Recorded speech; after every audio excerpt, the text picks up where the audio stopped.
সোনিয়ার জন্য। সরি, আমি ভেবেছিলাম তুমি রাধিকা বৌদির জন্য গিফট কিনছো হয়তো। কিন্তু সোনিয়ার জন্য হঠাৎ গিফট কেন? না মানে আজকে ওর বার্থডে নাকি? না না, বার্থডে ঠিক নয়। তবে আরে মা বাবা এসেছে না, তাই। মানে বাবা মা এসছে বলে সোনিয়ার জন্য গিফট কেন? আরে তুমি কি ওনাদেরকে ওর ব্যাপারে কিছু জানিয়েছো? তাহলে কেন করছো এসব? অনন্ত, তোমার মাথা খারাপ হয়ে গেছে নাকি? আমি মা বাবাকে ওর ব্যাপারে কি করে বলতে পারি? আর যদি সাহস করে বলেও দিই না, তাহলে জীবনের শেষ দিন হবে ওটা। বুঝাতে পারলাম? আসলে কিছুই না, মা বাবা এসছে, সো সোনিয়াকে আমি সময় দিতে পারিনি, তাই। বুঝেছি, সব বুঝেছি। তুমি ওকে টাইম দিতে পারোনি বলে ওকে গিফট দিচ্ছ, তাই তো? করতে হয় এইসব। কিন্তু তুমি এটা বুঝতে পারছো না যে এটা একটু বেশি বাড়াবাড়ি হয়ে যাচ্ছে? না মানে কয়েকদিন আগে তুমি ওকে গাড়ি গিফট করলে না? গাড়ির ব্যাপারে তোমাকে কে বললো? থাক না, ও কি আদৌ নতুন গাড়ি কেনার মতো স্যালারি পায়? এই সব কিছু যে তোমার জন্য হচ্ছে না সেটা আমি খুব ভালো করে জানি। দেখো, এই কথাগুলো যতক্ষণ আমি জানি কোনো প্রবলেম নেই, কিন্তু একবার যদি রাধিকা বৌদি জানতে পেরে যায়, কি হবে বলো তো?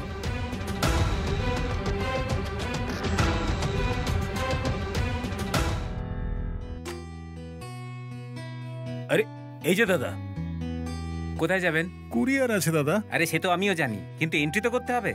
1 মিনিট দাঁড়ান। নিন, এখানে নাম লিখুন আর কোথায় যেতে হবে সেটাও লিখুন। এভাবে ভিজে গেলেন কি করে? বৃষ্টি পড়ছিল না, ওই জন্যই তো ভিজে গেলাম। ভালো হয়েছে থেমে গেছে। কোথায় যাবেন? গুপ্ত। আচ্ছা আচ্ছা, মানে রাধিকা দিদির বাড়ি যাবেন?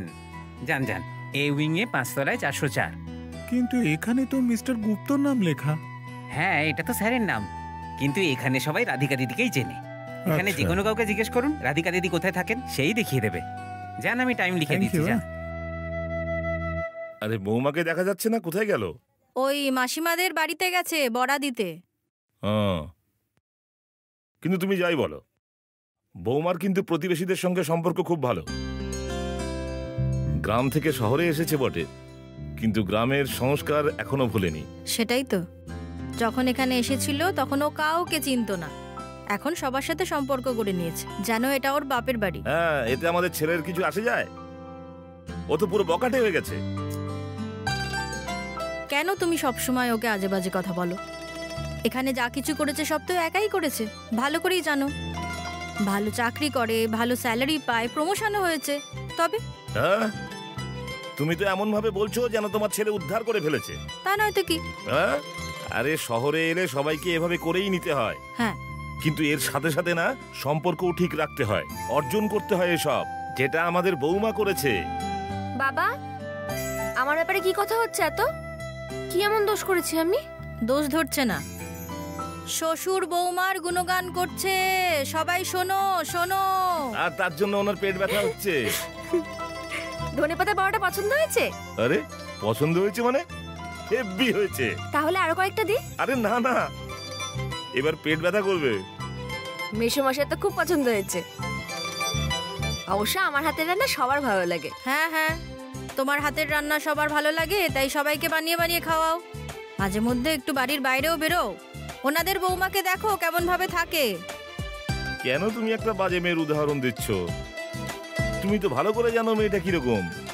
দাদা বলছিলেন তো সেদিন, বাড়ির একটা কাজও করে না, কিন্তু ও করে, তুমি উল্টো উদাহরণ দিচ্ছ। দেখেছো আবার, আমি বলছি এক কথা আর উনি বুঝছেন আরেক। আরে সময়ের সাথে সাথে তো মানুষকেও পাল্টাতে হয় নাকি? ওখানে একরকম ছিল, এখানে অন্য রকম। মা, আপনি কি সব বলছেন বলুন তো? জায়গা বদলেছে তো কি হয়েছে? গ্রাম থেকে শহরে এলে কি মানুষের স্বভাবও পাল্টে যায়? ওখানে যেমন আপনারা আমার সাথে ছিলেন, এখানে তেমন মেসোমশাই মাসিমা আছেন।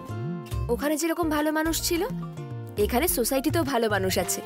আমি এদের সাথে কত কথা বলি, গল্প করি, আর আমি গ্যারেন্টি দিয়ে বলছি, আমি যখন কোনো বিপদে পড়বো না, তখন এই সোসাইটির মানুষগুলোই পরিবারের মতন আমার পাশে এসে দাঁড়াবে। আরে সেই কথা বলছি না আমি, তোমার বরের কথা বলছি। যা, ওর কথা বাদ দিন তো। আমি যেরকম, আপনার ছেলের আমাকে ওইভাবেই পছন্দ। আমাকে ছাড়া কোনো কাজ করতে পারে? পারেই না। ও আমার খুব খেয়াল রাখে। আরে কি হয়েছে কি? স্বরাজদা এসে গেছে তো। দাঁড়ান মা, আমি ওনাকে কয়েকটা পড়া দিয়ে আসছি। আরে কিন্তু এভাবে এই মেয়েটার জন্য না খুব চিন্তা হয় আমার। তুমি ওর চিন্তা করো না, তুমি একটা কাজ করো, আমার জন্য এক কাপ চা নিয়ে এসো, যাও। স্বরাজদা, হ্যাঁ বলুন। স্বরাজদা এই নিন ধনেপাতার বড়া, আমি নিজে হাতে বানিয়েছি। আপনি খেয়ে দেখুন না, আপনার পছন্দ হবেই।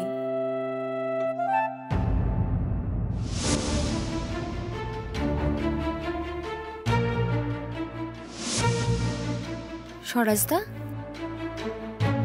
আপনি এভাবে কি দেখছেন? না কিছু না, ভালো হয়েছে আপনার সঙ্গে দেখা হয়ে গেছে।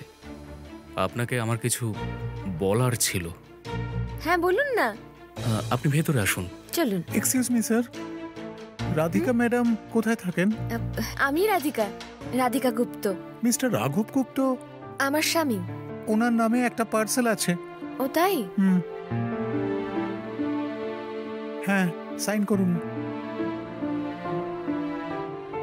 এখানে? হ্যাঁ।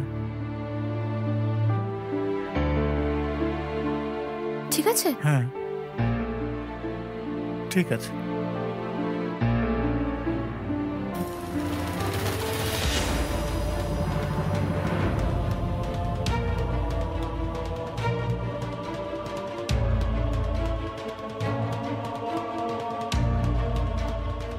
আরে কি বক্সটা তো ফেটে গেছে, কিভাবে আনো তোমরা? আসলে বাইরে বৃষ্টি হচ্ছিল তো। তা ছাতা নেবে তো নাকি? ছেড়ে দিন স্বরাজদা, ছেড়ে দিন। আরে আপনি তো পুরো ভিজে গেছেন, আপনাকে একটু আদা দিয়ে চা করে দিই? না দিদি, ঠিক আছে, থ্যাংক ইউ।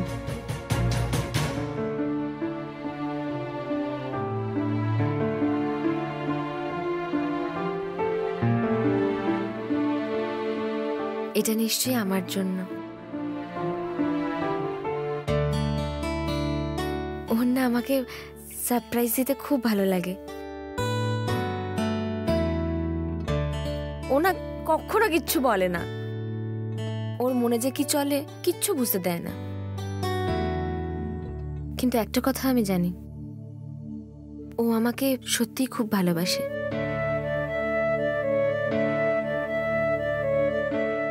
যাকে বাদ দিন। স্বরাজদা, আপনি আমাকে কি বলবেন বলছিলেন, বলুন। হ্যাঁ আসলে না না কিছু না, থ্যাংক ইউ, এটার জন্য থ্যাংক ইউ। স্বরাজদা, আপনি গরম গরম খেয়ে নেবেন, কিন্তু ঠান্ডা হয়ে গেলে ভালো লাগবে না। ঠিক আছে, আমি আসি। মিস্টার গুপ্তর মাথায় যে কি চলে ভগবান জানে। সকালবেলা ওই মেয়েটার সঙ্গে ওনাকে দেখলাম, আর এখন উনি ওনার স্ত্রীর জন্য গিফট পাঠাচ্ছেন। কিছু তো একটা গন্ডগোল আছে। এনো মা, বাবা দেখুন ও আমার জন্য কি পাঠিয়েছে। আরে বৌমা, এটা আবার কি? আরে বাবা, দত্তবাবু দিলেন নাকি? বড়া খাইয়েছে তো তাই। মা, কি উল্টো পাল্টা বলেন না আপনি। আপনার ছেলে পাঠিয়েছে আমার জন্য গিফট। এটা তোমার জন্যই তো? বাবা, আপনি এরকম বলছেন কেন? আরে আমি দেখেছি তো ভেতরে কি আছে, আমার জন্যই হবে। কি আছে এতে? আরে এটাতে ওই কি? না বাবা। ঠিক আছে, দেখাও দেখি। না না, আপনি ছাড়ুন। আরে কি দেখবে না আসলে মা। আরে তুমিও না, গিফটটা তো ওর, ওকে দিয়েছে, তাহলে তোমায় কেন দেখাতে যাবে? মজা করছিলাম। বাবা একটা কথা বলি, আপনার ছেলে আমাকে খুব ভালোবাসে।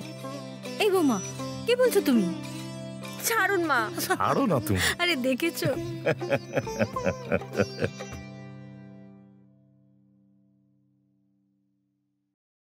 ভিতরে আসতে পারি sir? Sonia, please come, don't be so formal. হ্যাঁ, এই যে ফাইল, আমি সব কাজ করে দিয়েছি। হ্যাঁ, তুমি যখন ছিলে না, কর্মকার স্যার এই কাজটা দিয়েছিলেন, আর আমি এটা একদিনের মধ্যে শেষ করে দিয়েছি। আর এখন আমার হাত ব্যথা করছে। আরে বাবা, কি হয়েছে?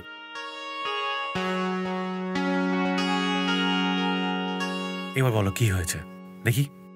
ছাড়ো, বাদ দাও, তোমারটাতে কি, তুমি ফাইল দেখো। বাই। আরে বেবি শোনো না, আমি জানি আমি তোমায় ঠিক মতন সময় দিতে পারিনি, but I am sorry. Raghu, আমি কোনো অজুহাত শুনতে চাই না। মনোজ স্যার, কি শুনছেন? লজ্জাও নেই? আমি তোমাকে এটাই বোঝানোর চেষ্টা করছি যে এটা কিন্তু আমি ইচ্ছাকৃতভাবে করিনি। আমি জানি তোমার মুড খুব খারাপ হয়ে গেছে, কিন্তু আমি এটাও জানি তোমার মুড ঠিক কি করে করবো। কিভাবে? তোমার জন্য আমি একটা গিফট এনেছি। গিফট? এমন একটা গিফট যেটা দেখলেই তুমি খুশি হয়ে যাবে। কিন্তু আমার কাছে তো এমন কোনো গিফট আসেনি। আর যদি আসতো তাহলে আমাকে তো ফোন করতো, তাই না? আরে ওই অনলাইন অর্ডার করেছি না, তো কোরিয়ারের ওটা আনতে সময় লাগবে।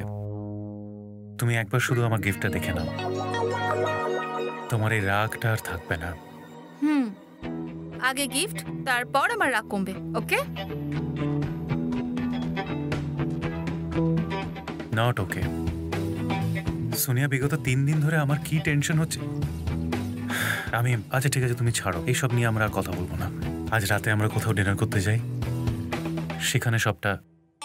No thanks. আমার সন্ধেবেলার প্ল্যান অলরেডি হয়ে গিয়েছে। ওই যে সূর্য আছে না, যে আমাকে এই প্রজেক্টটা শেষ করতে সাহায্য করেছে, ও আজ আমাকে ডিনারে নিয়ে যাবে বলেছে, রেস্টুরেন্টে। কি? হ্যাঁ। আরে কিন্তু আমি কোনো কিন্তু শুনবো না। যতক্ষণ না আমি হাতে গিফট পাচ্ছি ততক্ষণ আমি তোমার সঙ্গে দেখা করব না। By sir. সোনিয়া শোনো আমার কথা। এই সোনিয়া, আরে কিন্তু সোনিয়ার কাছে গিফটটা এখনো পৌঁছলো না কেন?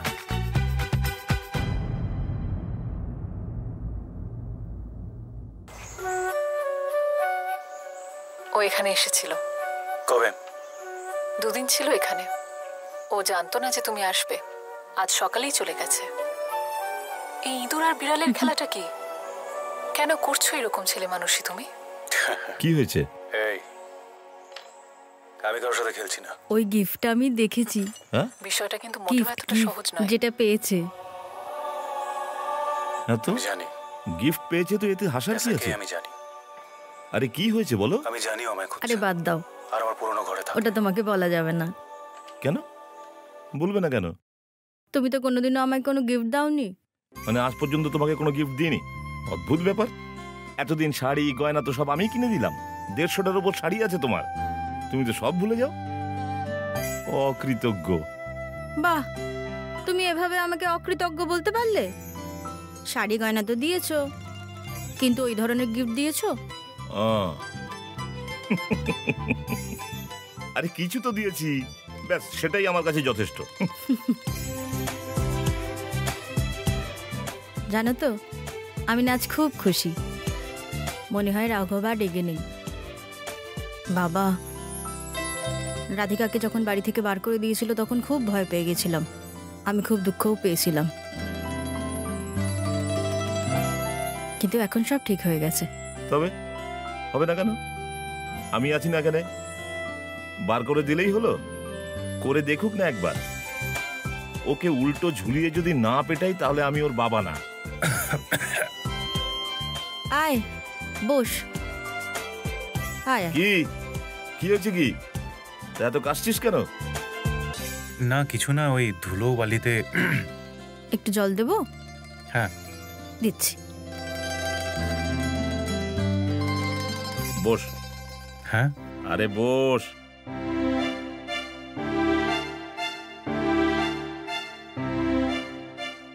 কাছে আয়। আরে কাছে এসে বস না।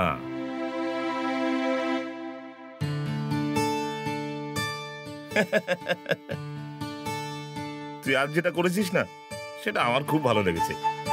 কি কি কি কি করলো বাবা? তুই আর কে করবে?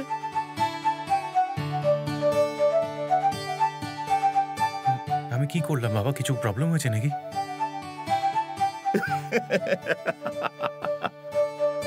না রে বাবা, কোনো প্রবলেম হয়নি। তুই তো প্রবলেম সলভ করেছিস। আমি ঠিক বুঝতে পারছি না। কি করছো তুমি? ছেলেটা কাজের থেকে এসেছে আর তুমি ওর সাথে গল্প জুড়ে দিলে?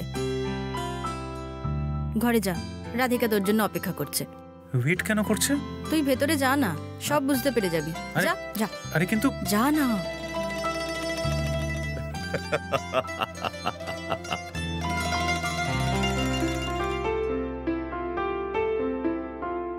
এসেছো?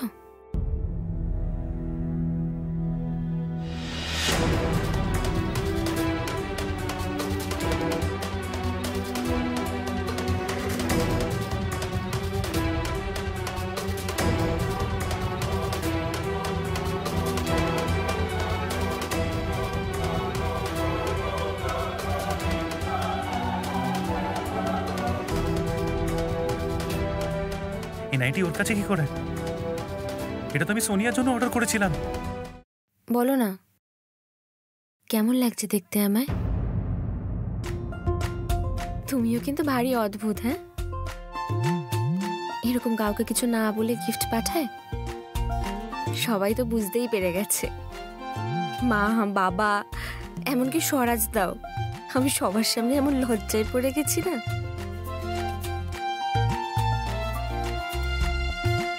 কি গো, এরকম ভাবে কি দেখছো তুমি? যাও তো, আমার এত লজ্জা লাগছে না। নাইটিটা সোনিয়ার জন্য এনেছিলাম আর লজ্জা ওর লাগছে। কিন্তু এই নাইটিটা এখানে এলো কি করে?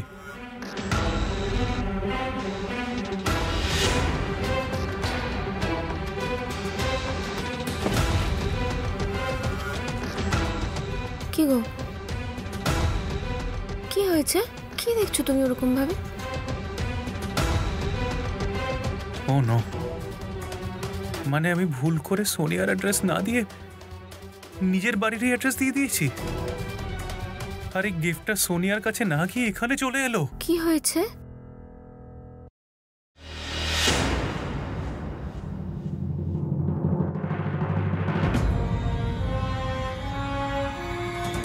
কি হলো? ওরকম রেগে গেলে কেন? এটা অন্য কারোর গিফট নয় তো? না, মানে ওই আগের বার অনন্তদার হবু বউয়ের জন্য গিফট ছিল তো, তাই। কি গো, বলো না।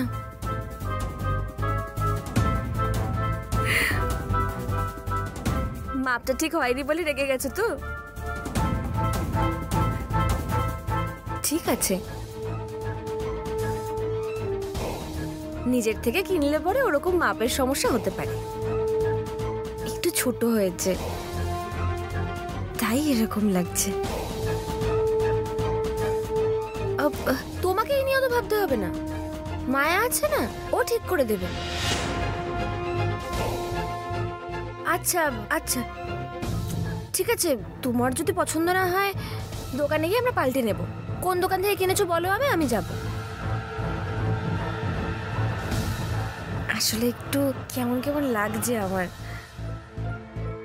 পাল্টে নি এটা।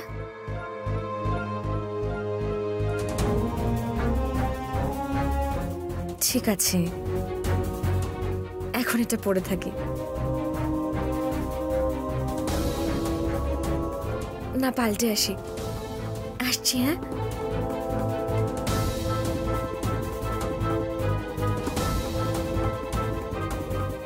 এ তো আলাদাই।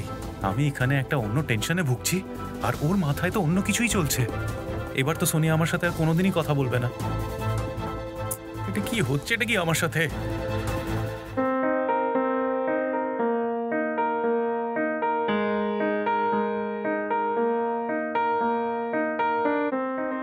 বানাতে পারলি আকাশ?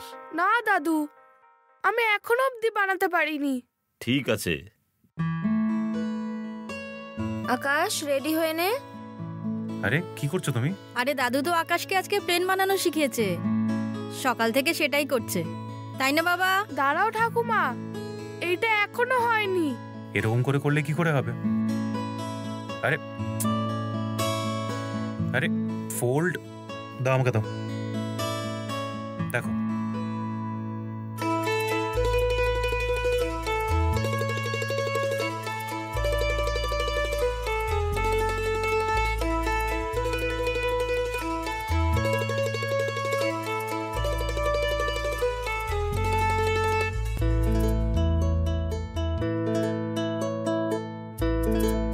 এবার আমরা উইংস বানাবো, ওকে?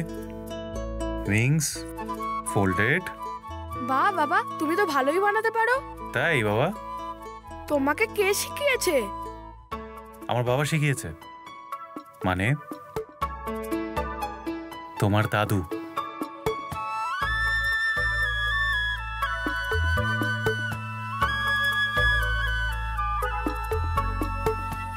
যাও বাবা। ইয়ে!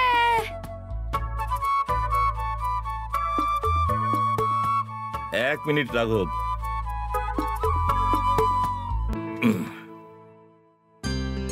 কি হলো বাবা? আরে তোর কলারটা ঠিক করে দিচ্ছি। হ্যাঁ রাঘব, তোর মনে আছে ছোটবেলায় যখন তুই স্কুলে যেতিস, তোর জামার কলারটা আমি ঠিক করে দিতাম। তোর মনে আছে তো? আরে মনে আছে কিনা বল? হ্যাঁ বাবা। একটা কথা বলি রাঘব, আমরা তোর বাড়িতে যেদিন এসেছিলাম না, সেদিন মনে হয়েছিল তুই বদলে গেছিস। আমাদের শিক্ষা, আমাদের পরিবারের সংস্কৃতি সবকিছু ভুলে গেছিস তুই। কিন্তু আজ মনে হচ্ছে তুই সেসব কিচ্ছু ভুলিসনি। তাই তোকে নিয়ে গর্ব হচ্ছে। বাবা তুমি না, কিন্তু তুই সেদিন বৌমাকে বাড়ি থেকে তাড়িয়ে দিয়েছিলি, সেটা আমার ভালো লাগেনি।